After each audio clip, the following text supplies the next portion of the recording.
It's a pleasure to be here today. Today I'd like to talk about this notion of IT business alignment and talk about some of the traditional thinking around alignment, and then get into more contemporary cutting-edge views of alignment, and get into the value of enterprise architecture and the role that it can play in business and IT alignment. I can advance the slides. Okay, start with a little dose of Dilbert.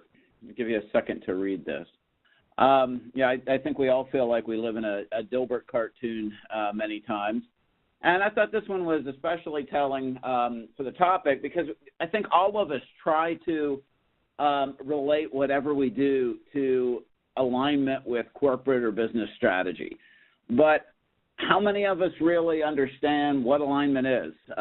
What is alignment? Can we be 10% aligned, 20% aligned, 80% aligned? We all say we're in alignment with corporate strategy, but I don't know if many people really understand what alignment is and whether it's even possible to be aligned with corporate strategy. So we're going to delve into these topics. And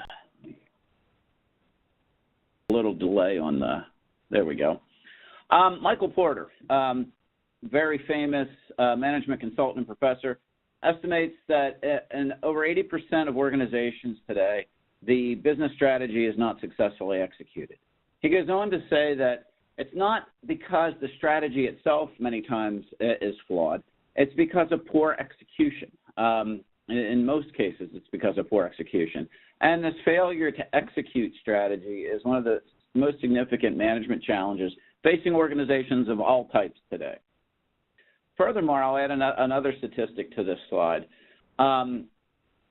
Dr. Porter has also found that in most organizations, less than 5% of the people in that organization actually understand what the business strategy is to any meaningful level. So we have, most organizations, 95% of the people don't really have a good idea of what the business strategy is. We're going to come back to that thought in a few moments.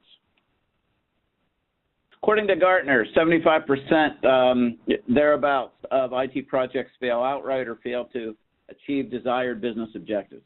So it's not surprising that many organizations they blame a lack of business and IT strategy alignment as a contributing factor to poor strategy execution. If those darn IT people could just get aligned better with the business, we'd have greater project success and greater execution of strategy. But is business IT strategy alignment really the holy grail? We've been chasing alignment now for well over 20 years, and I would argue that many of our organizations aren't any better aligned today than they were 20 plus years ago. Take a look at this in more detail. So what is alignment? If you search on alignment, there's lots and lots of articles out there on alignment. Like I said, we've been researching and writing about alignment for well over 20 years. I think one of the most famous articles on alignment, or if you trace the roots and research around alignment, it typically starts with the Henderson model in about 1993. Yes, we've been talking about alignment before 1993, but I think the Henderson model is one of the most famous that's often cited when you talk about IT business alignment. So in the Henderson model, it takes a look at strategy alignment and then more operational infrastructure alignment. And the assumption is that you will not have infrastructure or operational alignment unless business and IT strategy are aligned. And we've been running off of this premise as gospel for well over 20 years.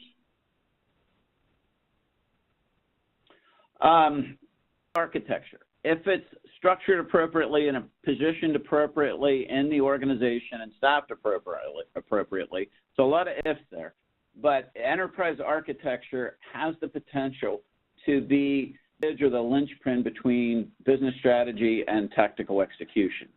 It's the bridge that's often either not functioning well or missing in many organizations today. Just a few minutes about enterprise architecture, and then we'll get into more about alignment and kind of debunk some of the traditional assumptions around IT business alignment.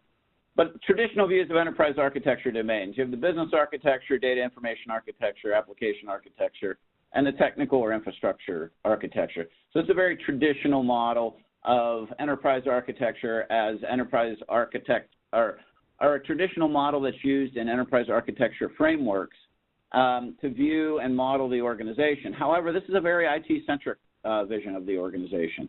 You see 3/4 of the model focuses on data applications and IT infrastructure. So it's often criticized as being overly IT-centric, but it's one that's commonly used. And in most, up here a little bit, most enterprise architecture frameworks attempt to achieve what's on this graph, where we attempt to model the current state, model the future state of the organization, and then institute projects to get us from current state to future state. So most enterprise architecture frameworks in one fashion or another attempt to do this, but as I said, most of them assume a very IT-centric perspective when modeling and understanding the organization. And I'm not advancing. And this IT-centric perspective creates this alignment worldview that where IT's out here and the rest of the business is over in another area. So the assumption is that IT is out of alignment with the rest of the business, and we need to get those darn IT folks in alignment with the rest of us. I think that's a very old and dated view, and many more modern researchers and authors agree with that. I think a better worldview is that IT is another part of the business, and it needs to be as in sync with business strategy as every other part of the business. I think it would be ridiculous to say that our human resources, finance, research and development, and other parts of the business don't need to be in tune with business strategy or are better in tune with business strategy than IT. So that's I think, a healthier worldview, but it means that the IT function has to be as cognizant and as fluent in its understanding of business as the other parts of the business are. And I think our educational system fosters this alignment worldview where IT is separate from the rest of the business. If you look at most colleges and universities, there's not a whole lot, even in today's day and age, there's not a whole lot of substantial IT education in business schools. Most IT education is done in engineering or computer science programs, which often provide very little, if any, business education. So we have IT folks that have very little business background, and we have business folks that have very little understanding of IT. So that really contributes to this this gulf between IT and the business, and I think that's something we have to address in our educational systems, because it's no longer serving us well, and it's no longer in tune with what's really needed in most organizations today. Len Feskins with the Open Group has a model that I like, that I think is a more holistic view of how we need to start thinking about enterprise architecture and enterprise architecture frameworks. So his model presents the different layers of the organization and represents them in terms that all of the business understands and values, not just the IT organization. I think if we model and present ourselves in IT, in predominantly IT-related terms, that's how we're going to be viewed and valued. If we really want to be an enterprise-wide resource and be true enterprise architecture, not just enterprise IT architecture, we have to begin thinking and talking about the organization in terms that the rest of the organization values and understands, not just in IT-related terms. So, for example, if you look at some of the different layers that Len outlines in his model, let's take, for example, physical and intangible assets.